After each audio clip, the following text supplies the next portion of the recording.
আজকের মজার গল্প গোপালের কোণে খোঁজা। গোপাল বাসর ঘরে যেতেই পড়ল মহাপ্রাসাদে। সকলে মিলে বলল, ওই বর, তোমার কনেকে খুঁজে বের করাও। গোপাল তখন বলল, কি করি? মেয়েদের দঙ্গলের ভিতর থেকে আমার অপরিচিত অর্ধাঙ্গিনীকে কি করে খুঁজে বের করাই? ওর মধ্যে একটা গোপালের সমবয়সী একটা টুকটুকে ফর্সা মেয়েকে গোপাল টেনে ওর হাত চেপে ধরল।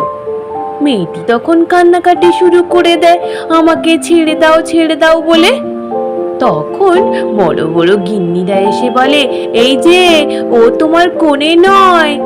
ওই মেয়েটি তখন কাঁদতে কাঁদতে বলে, হ্যাঁ আমি নই, আমাকে ছেড়ে দাও, আমি খুঁজে বের করে দেব। তারপর ওই মেয়েটি কোণে খুঁজে বের করে দেয়।